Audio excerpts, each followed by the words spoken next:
मेरे शासनकाल में एक कुत्ता भी भूखा नहीं मरना चाहिए। अगर ये भूखा मर गया तो क़यामत के दिन मुझे इसका हिसाब देना होगा। मेरे शासनकाल में किसी के साथ नाइंसाफ़ी नहीं होनी चाहिए, हर किसी के साथ सही इंसाफ होना चाहिए। मेरे शासनकाल में हर इंसान को चैन और सुकून से रहना है।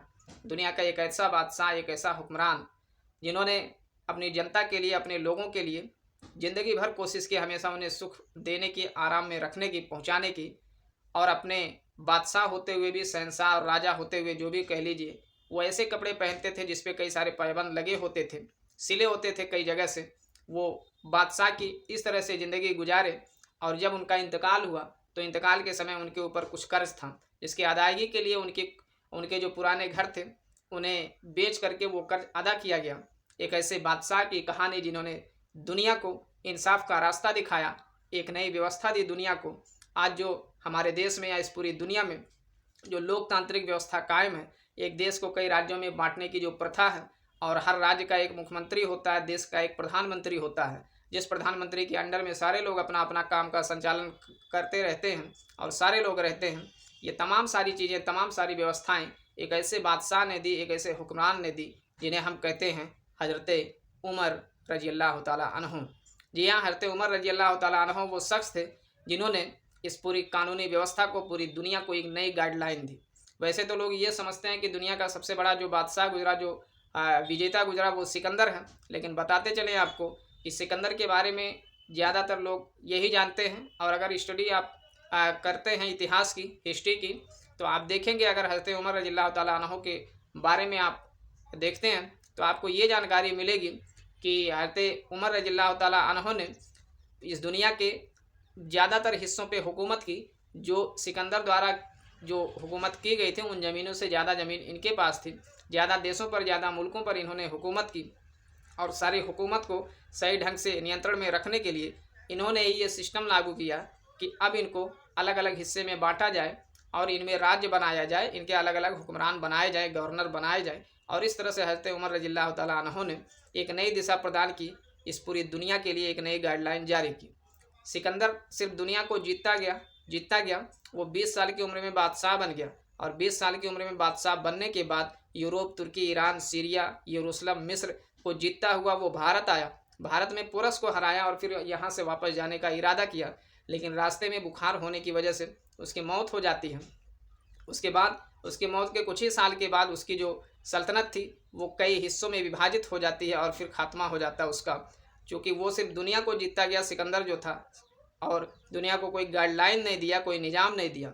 लेकिन हज़रत उमर रज़ियल्लाहु ताला अन्हु ने दुनिया को अपने शासनकाल के दौरान बहुत बड़ी सीख दे के गए, और जिसके बारे में उसी को फॉलो करके आज दुनिया के देश अपने देश की शासन व्यवस्था को लागू किए हुए हैं। आज वही लोकतांत्रिक व्यवस्था सब कुछ चल रहा है।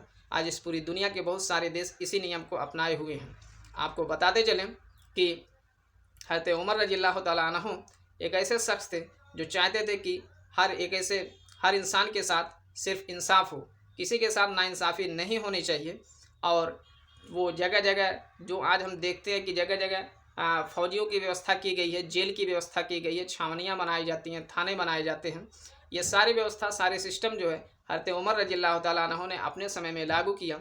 उन्होंने इस निज़ाम को लाके दुनिया के सामने रखा, और दुनिया उसी को आज भी मान रही है। आज भी उसी रास्ते पे चल रही है दुनिया। आज फिर जा कर के हम लोग अपने घरों में, अपने मुल्क में इतने आराम से रह पाते हैं, और बिना किसी खतरे के आराम से सो पाते हैं, चैन से सो पाते हैं।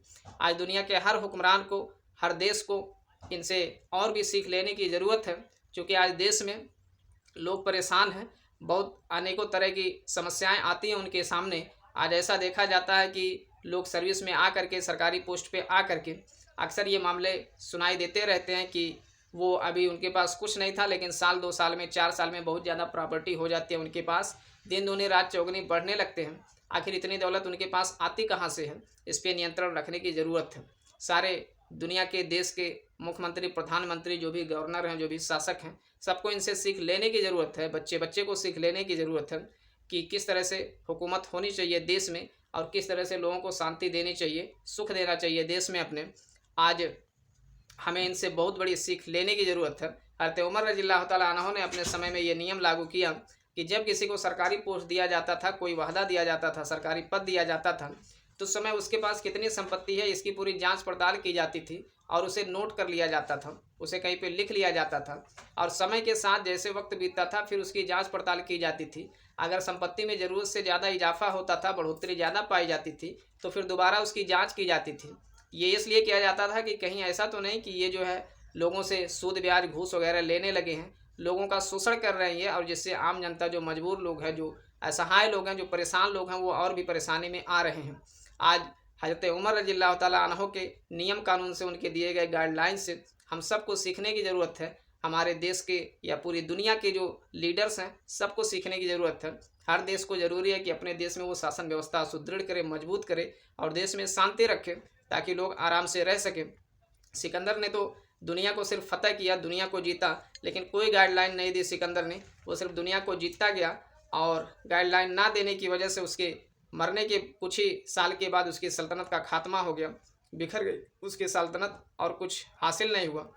एक ऐसे बादशाह गुजरे, ये हज़रत उमर रज़ियल्लाहु ताला अन्हु ने, जिनके शासनकाल में एक कुत्ता भी भूखा नहीं रह सकता था, ये इतना ख्याल रखते थे। हज़रत उमर रज़ियल्लाहु ताला अन्हु रात के समय ये घूम घूम के गलियों में अपने जहाँ पे ये रहते थे वो जा कर के हाल चाल लिया करते थे, मालूम किया करते थे कि हमारे सल्तनत में, हमारे साम्राज्य में लोग कैसे हैं। और एक ऐसे बादशाह थे जो जिनका हालत ये था कि जब ये कपड़े पहनते थे तो ऐसे कपड़े थे कि उनमें कई सारे पाबंद लगे रहते थे, जिसको हम लोग चकती कह सकते हैं आम भाषा में। वो सिले रहते थे। ये उस देश के उस समय के सबसे बड़े बादशाह का ये हाल था। बादशाह की ज़िंदगी ऐसी थी, इतनी ईमानदारी, इतनी खुददारी और सच के रास्ते पे चलने से इतनी मोहब्बत थी, इतना प्रेम था इन्हें हज़रत उमर रज़ियल्लाहु ताला अन्हु से। और हज़रत उमर रज़ियल्लाहु ताला अन्हु बड़े ही सख्त मिजाज के थे। ये इंसाफ को मानने वाले शख्स थे और इन्हें जो है इतने बड़े खलीफा होने के बाद, इतना सब कुछ होने के बाद, इतनी सारी सल्तनत और दौलत होने के बाद, इन्होंने अपने पास ऐसा कोई भी सामान, कुछ भी जखीरा धन का, जायदाद का कुछ भी इकट्ठा नहीं किया। और जब इनका आखिरी समय आया, जब अल्लाह से मिलने का वक्त आया और इनका इंतकाल हुआ हज़रत उमर रज़ियल्लाहु ताला अन्हु का, जब दुनिया से जाने लगे तो इनके इंतकाल के बाद पता ये चला कि इनके ऊपर कुछ कर्ज है और उस कर्ज की अदायगी के लिए जो पुराना घर था इनका, उसको बेचा गया और बेच करके कर्ज को अदा किया गया। तो ये थी एक सच्चे बादशाह की ज़िंदगी।